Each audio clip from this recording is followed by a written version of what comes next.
Assalamualaikum warahmatullahi wabarakatuh teman-teman semua. Ya, hari ini gue pengen memperbincangkan satu hal yang penting banget ya. Ini sering jadi masalah kita. Kita mau bikin green water tapi kok belum jadi, udah keburu muncul kutu airnya duluan. Nah, ini contoh teman-teman. Ini gue belum jadi nih, kutu airnya green waternya belum jadi, tapi kutu airnya udah muncul duluan. Nah, ini kira-kira kenapa teman-teman? Ini udah ada nih kutu airnya nih. Kan ini jadi pertanyaan ya. Kok bisa seperti itu gitu ya. Tapi jangan bilang kutu air bisa muncul tanpa pakai starter ya. Nah, itu hoax ya. Nggak mungkin kutu air muncul tanpa pakai starter. Pasti ada starternya. Nah, ini teman-teman bisa lihat. Ini udah muncul kutu air teman-teman. Aduh, ini ngelawan matahari ya. Karena kena cahaya matahari. Nah, jadi gue pengen kasih lihat teman-teman. Ini ya. Ini udah ada, udah muncul kutu airnya. Padahal ini ya kalau orang-orang bilang belum matang ya katanya ya. Sebenarnya bukan belum matang ya. Mungkin belum pekat banget ya. Jadi sel alganya, kepadatan sel alganya belum maksimal. Kita kan pengennya green water yang kita pakai itu sudah maksimal sehingga lebih awet. Kita bisa lebih awet menggunakannya kan gitu. Tujuannya itu. Nah, kenapa kok sebelum pekat, sebelum sel alganya itu banyak, tapi kok kutu airnya udah muncul duluan? Itu yang mau kita bahas teman-teman. Nah, jadi itu karena kendala itu teman-teman, makanya itu gue bikin lagi tuh. Jadi salah satu tipsnya, atau kenapanya dulu, kenapa? Nah, salah satunya ini teman-teman. Kenapa kok bisa muncul kutu air duluan sebelum sebelum green waternya jadi? Apalagi nih kelihatan banget ya. Ini kan masih ini udah agak pekat ya. Ini kan masih hijau banget nih, masih hijau terang. Nah, kendalanya salah satu penyebabnya adalah ini teman-teman. Karena kita menggunakan pengaduk yang kadang kita lupa pengaduknya itu sama. Jadi kita menggunakan pengaduk yang sudah terkontaminasi dengan telur kutu air atau dengan kutu air itu sendiri. Ingat ya teman-teman ya, kontaminasinya tuh bisa jadi dari telur kutu airnya. Jadi bukan dari kutu airnya langsung. Kadang kalau ada telur satu butir aja teman-teman, ada telur satu butir tersisa di sini, itu kalau kita bikin green water, ntar di hari ke-7 atau hari ke-8 itu udah muncul kutu air gitu. Ini bisa jadi yang ada di pojok-pojok ini kutu air, telurnya banyak nih teman-teman, kita nggak tahu aja nih. Ini bisa jadi telurnya banyak di sini nih. Nah, makanya kalau memang saran saya sih lebih enak kultur kutu air itu. Saya saranin sih kultur kutu air itu lebih bagus kalau mau terhindar dari kontaminasi, kalau mau terkontrol lebih bagus terpisah teman-teman. Nah, lebih bagus terpisah. Nah, ini kan sayang nih, belum jadi padahal masih saya biarkan 2-3 hari lagi rencana. Ternyata kutu airnya sudah banyak gitu. Kalau udah ada kutu air banyak kayak gini kan akhirnya jadi coklat nanti ya. Belum sempat saya pindahin ke sini.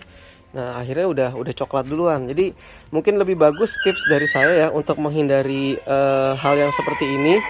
Untuk menghindari hal yang kayak gini teman-teman, lebih bagus tempat pembuatan green water terpisah dari tempat pengkulturan si kutu air. Jadi tempat pengkulturan kutu airnya sendiri ya kan, terus tempat pembuatan green waternya sendiri. Nah gitu teman-teman. Jadi itu saran dari saya ya. Jadi kalau memang bener-bener pengen bersih, nah ini saya udah pisahin nih. Sekarang akhirnya saya mau coba untuk memurnikan semua. Ini udah saya sikatin teman-teman. Saya sikatin sampingnya, saya bikin dari ulang lagi. Dan saya nggak pakai starter nih teman-teman. Saya nggak menggunakan starter supaya green water yang saya buat ini memang benar-benar tidak ada kontaminasi dari kutu air gitu ya. Bisa juga sih saya ngambil green water tuh starternya dari sungai atau dari solokan atau dari danau-danau yang airnya hijau. Cuma yang saya tahu itu masih tetap berisiko untuk terkontaminasi karena kadang di solokan tuh ada telur kutu air juga. Kadang kutu airnya nggak ada teman-teman, tapi kontaminasinya malah dari kelompok-kelompok yang lain, dari kutu batu, dari apalagi dari ostracoda ya, dari kelompok apalagi tuh kutu jet ya, cyclop ya kan malah bahaya. Jadi saya biasanya mengkultur sebelum saya sebelum saya membuat seperti ini, saya harus buat ulang dulu green waternya. Kemarin saya jadi ini cuma semingguan teman-teman, cuma semingguan itu jadi gitu ya. Jadi menggunakan air biasa saya kasih nutrisi ya, macam-macam lah, kasih pupuk ya, saya kasih pupuk dan lain sebagainya. Pokoknya saya mau buat green water hijau yang belum terkontaminasi dengan apapun.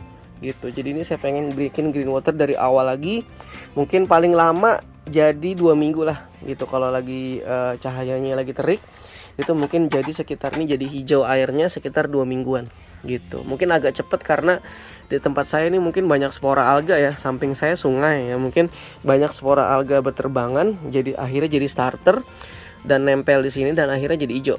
Kemarin pengalaman saya sih seminggu udah jadi hijau teman-teman, cepet. Nah kalau udah jadi hijau, nanti ini akan saya gunakan untuk digunakan sebagai starter green water. Dan ini saya buang semua nanti nih, saya buang ke sana, nanti saya sikatin, saya bersihkan supaya tidak ada telur. Ini kemungkinan telur kutu airnya banyak nih gitu. Jadi yang bilang kutu air green water bisa bikin, atau kutu air bisa bikin tanpa pakai starter, mustahil ya, nggak mungkin. Karena kalau teman-teman tahu, ini satu butir aja nih, satu butir telur kutu air ini bisa bikin bisa jadi banyak banget gitu. Jadi mudah banget sebenarnya untuk mengkultur kutu air tuh, sangat mudah gitu. Tapi tidak mungkin tanpa pakai starter. Jadi gitu solusinya teman-teman. Kenapa kok bisa muncul kutu air padahal green waternya belum jadi? Itu bukan berarti kutu air jadi tanpa starter, bukan. Nih di adukan yang kita pakai bisa jadi banyak telur kutu airnya. Bisa jadi ini bekas kita aduk, ini bekas pengaduknya ini bekas kita pakai buat ngaduk yang ada kutu airnya. Atau kita pakai serokan. Yang paling sering biasanya serokan teman-teman. Pakai serokan. Kita menggunakan serokan yang kita pakai udah ada kutu airnya, udah kering padahal tuh, udah bersih. Nah kita anggap itu udah bersih, udah kering, kita pakai buat nyerok bersihin kotoran di green water ini. Nah itu bisa jadi sumber kutu airnya juga dari situ, karena di serokan itu kemungkinan banyak telur teman-teman. Jangan dipikir telur kutu air tuh nggak banyak. Telur kutu air itu banyak banget jumlahnya dan kecil-kecil dan nggak ketahuan gitu. Jadi bagusnya memang kalau nanti kita bikin green water, jangan menggunakan adukan yang pernah kita pakai buat kutu air. Kalau iya harus bener-bener kita bersihkan, bersih mengkilap bener-bener. Terus nggak boleh menggunakan saringan untuk membersihkan kotoran, menggunakan saringan yang memang sudah pernah kita pakai buat kutu air. Teman-teman harus beli saringan baru yang bersih, yang memang belum terkontaminasi, baru bisa dipakai buat ini. Nah baru bisa. Jadi saran saya sih gitu teman-teman. Jadi kalau pengen green waternya ini bersih ya, nggak boleh pakai alat-alat yang kita gunakan buat mengaduk dan tersentuh dengan kutu air. Nah baru green water kita akan bersih. Nah itu sih pengalaman saya teman-teman. Dan pengalaman saya yang berikutnya, menggunakan media terpisah dengan kultur kutu air itu lebih bagus, lebih terkontrol. Jadi ini bisa kita buat sampai pekat dan akhirnya bisa kita taruh di sini. Dan ini pun bisa kita kontrol teman-teman.